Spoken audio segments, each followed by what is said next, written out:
Hello प्यारे बच्चों, आज हम डिस्कस करेंगे क्लास 12th सब्जेक्ट फिजिक्स के सीबीएसई एग्ज़ाम 2026 सेट नंबर 2 में आया हुआ question. Use Kirchhoff rules to find the current through 3 ohm resistor in the circuit shown in the figure. तो इस सर्किट के बीच 3 ओम रजिस्टर के बीच कितना करंट जाएगा, हमने उसकी वैल्यू फाइंड आउट वगैरह करनी है। अगर हम इसी सर्किट को ध्यान से चेक वगैरह करेंगे तो जहाँ पर दो शेल, फर्स्ट शेल का ईएमएफ 3 वोल्ट, सेकंड का आपके पास 5 वोल्ट एंड 3 आपके पास रजिस्टर वगैरह लगे हैं 2 ओम, 3 ओम एंड 4 ओम। हमने 3 ओम में कितना करंट वगैरह जाएगा, हमने इसकी वैल्यू फाइंड आउट वगैरह करनी है। नेक्स्ट हम सबसे पहले ध्यान से चेक वगैरह करेंगे भी दोनों शेल में से ईएमएफ सबसे ज़्यादा किसका है, इसका है, मींस 5 वोल्ट। तो इसी से हम क्या करेंगे, करंट की डायरेक्शन स्टार्ट वगैरह करेंगे।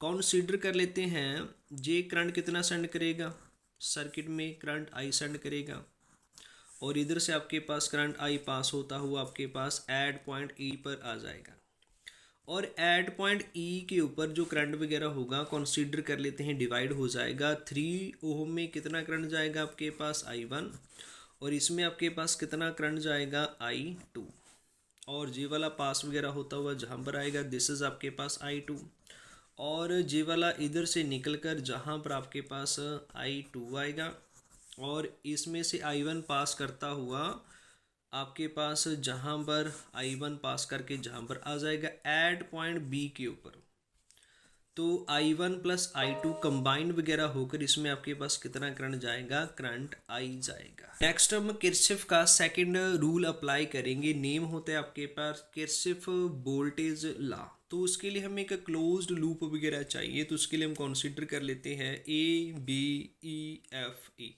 तो जहाँ पर लिख लेते हैं अप्लाई KVL टू लूप। किस लूप के ऊपर हमने KVL अप्लाई वगैरह करना है, ABEFE। तो जे वाला रूल बिल्कुल सिंपल है। सबसे पहले हम A टू B जाएंगे जहाँ पर रजिस्टर नहीं लगा, नो पोटेंशियल ड्रॉप। नेक्स्ट हमने B टू E जाना है। हम B टू E जा रहे हैं बट करंट की जो डायरेक्शन है I1 है वो आपके पास E से लेकर B की तरफ है। जो इसमें पोटेंशियल ड्रॉप वगैरह होगा, जब करंट पास करेगा पोटेंशियल ड्रॉप वगैरह होगा तो उसको हम रखेंगे टेकन एज पॉजिटिव। तो जहाँ पर हम लिखेंगे +3 इंटू I1। नेक्स्ट ई पर चलेगी, E टू हमने F की तरफ जाना है, पाथ हमारा E टू F है और उसी अलोंग आपके पास करंट की डायरेक्शन है और इसमें जो आपके पास करंट I2 पास वगैरह करेगा, जो पोटेंशियल ड्रॉप आएगा तो उसको हम रखेंगे टेकन एज नेगेटिव। तो जहाँ पर लिखेंगे -4I2। नेक्स्ट उसके बाद F पर चलेंगे, F के बाद हमने A की तरफ जाना है। अगर हम F से A की तरफ जाएंगे, हम किस टर्मिनल के अलोंग जा रहे हैं, अलोंग पॉजिटिव टर्मिनल। तो जहाँ पर लिख लेते हैं +3 और उसके बाद ए पर चले गए तो जहाँ पर लिखेंगे =0। नेक्स्ट हम थोड़ा सा रीअरेंजमेंट वगैरह कर लेते हैं। 3I1 -4I2 और 3 इधर चला जाएगा, माइनस बनेगा -3। This is the question number first. Next हम अप्लाई करेंगे KVL again, apply KVL to loop. अब हम डिफरेंट लूप कंसीडर वगैरह करेंगे, लिखेंगे BCDEB, लिखेंगे BCDEB। नेक्स्ट सबसे पहले हमने B2C जाना है, B2C। तो हम किस टर्मिनल की तरफ जाएंगे, अलोंग पॉजिटिव टर्मिनल। तो इस शेल का EMF आपके पास कितना दिया है, 5 वोल्ट, तो लिखेंगे +5। नेक्स्ट C2D है हमने, तो हम किस अलोंग जाएंगे, along the direction of current. भी हमारा पाथ C2D है, करंट की डायरेक्शन में इसी तरफ है, तो इसमें जो पोटेंशियल ड्रॉप वगैरह होगा और उसको रखेंगे टेकन एज नेगेटिव, लिखेंगे -2I। नेक्स्ट D2E जाएंगे जहाँ पर कोई रजिस्टर वगैरह नहीं लगा, नो पोटेंशियल ड्रॉप। नेक्स्ट हम E2B जाना है और करंट की डायरेक्शन भी इसी अलोंग है, तो इसमें जो पोटेंशियल ड्रॉप वगैरह होगा उसको रखेंगे टेकन एज नेगेटिव, लिखेंगे -3I1 और B पर अगेन आ गए =0। नेक्स्ट एट पॉइंट बी के ऊपर हम किरचॉफ का फर्स्ट रूल अप्लाई करेंगे, जिसको बोलेंगे हम जंक्शन रूल। इसके अकॉर्डिंग क्या है भी, जो आपके पास करंट इस जंक्शन की तरफ आएगा उसको हम एक साइड रखेंगे, और जो इस जंक्शन से परे की तरफ जाएगा उसको हम क्या रखेंगे, टेकन एज नेगेटिव। जैसे रख लेते हैं भी, जो इसकी तरफ आएगा उसका सम इज इक्वल टू जो इससे परे जाएगा उसकी इक्वल वगैरह रख देंगे। तो जहाँ पर आपके पास जो I1 प्लस I2 आएगा वो किसके इक्वल बनेगा, I के इक्वल बनेगा। सिंपल यही है, जहाँ हम ऐसे बोल सकते हैं भी, जहाँ पर जो आपके पास E पॉइंट पर करंट आपके पास I होगा वो दो में डिवाइड हो जाएगा। I किसका सम है, I1 प्लस I2 का। सिंपल हम जे राइट वगैरह कर सकते हैं। नेक्स्ट हम क्या करेंगे, I की जगह पर पुट करेंगे I1 plus I2। 5 minus 2 I1 plus I2 minus 3 I1 is equal to 0। Next bracket open करेंगे, मल्टीप्लाई करेंगे, minus 2 I1 minus 2 I2 minus 3 I1 is equal to 0।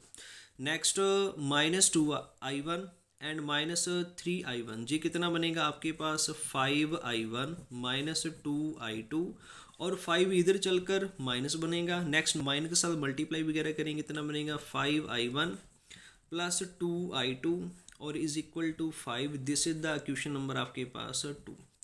Next हम लिखेंगे from equation first and second. First equation आपके पास कौन सी है, जे वाली 3 I1 minus 4 I2 is equal to minus 3। Equation number second जे वाली 5 I1 plus 2 I2 is equal to 5। Next हम क्या करेंगे, सिंप्लीफाई वगैरह करने के लिए, मान लो हमने I1 कैंसिल करवाना है तो इसके आगे जो 5 है इसको हम इक्वेशन नंबर फर्स्ट के साथ मल्टीप्लाई करेंगे, और I1 के आगे 3 है, 3 को हम सेकंड इक्वेशन के साथ मल्टीप्लाई वगैरह करेंगे। नेक्स्ट 5 को 3 के साथ मल्टीप्लाई करेंगे, कितना आएगा 15 I1, और उसके बाद minus 5 into 4 20 I2 is equal to 5 into minus 3 minus 15। Next 3 को मल्टीप्लाई करेंगे, 3 इंटू 5 15 I1। नेक्स्ट प्लस है 3 into 2 6 I2 is equal to 3 into 5 15। Next sign change करेंगे, जी वाला नेगेटिव, जी वाला नेगेटिव, जी वाला नेगेटिव, प्लस और माइनस कटिंग होगा, माइनस 20 माइनस 6 कितना बनेगा माइनस 26 I2, और नेक्स्ट माइनस 15 कितना बनेगा माइनस 30। तो जहाँ पर माइनस माइनस प्लस हो जाएगा, I2 इज इक्वल टू 30/26।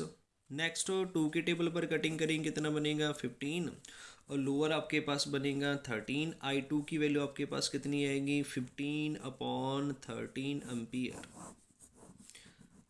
तो अगर हम ध्यान के साथ चेक वगैरह करेंगे, जहाँ पर 3 ओहम में आपके पास कौन सा करंट जाएगा I1, हमने I1 की वैल्यू निकालनी है। नेक्स्ट हम क्या करेंगे, put the value of I2 in equation first में पुट कर लेते हैं, लिख लेते हैं 3 आपके पास I1 माइनस 4 I2 हमने कितना निकाला 15/13 इज इक्वल टू माइनस 3। तो इज इक्वल टू माइनस 3 हमने जहाँ पर लिख लिया। नेक्स्ट 3 I1 और 4 into 15 60/13 is equal to minus 3। Next 3 I1 जे वाला उधर जाके प्लस बनेगा, 60 plus 13 minus 3।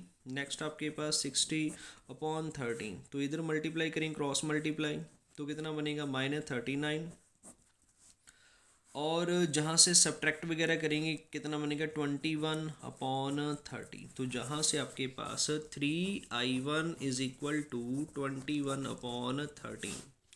Next I1 is equal to 21/13, तो 3 आपके पास लोअर आ जाएगा, 3 के टेबल पर 21 को कट वगैरह करेंगे 7 आएगा। तो जहाँ से I1 की वैल्यू कितनी निकलेगी 7/13 एम्पियर। तो यही हमने फाइंड आउट वगैरह करना था। तो जो आपके पास 3 ओम में करंट वगैरह जाएगा, कितना जाएगा 7/13 एम्पियर आपके पास करंट वगैरह जाएगा। This is your answer. इस वे के अकॉर्डिंग हम इस क्वेश्चन का जो आंसर वगैरह था इजीली फाइंड आउट वगैरह कर सकते हैं। आई होप सभी को जी वाला क्वेश्चन अच्छे से अंडरस्टैंड वगैरह हुआ होगा। तो इस चैनल को लाइक, सब्सक्राइब, शेयर ज़रूर करना। Thanks for watching.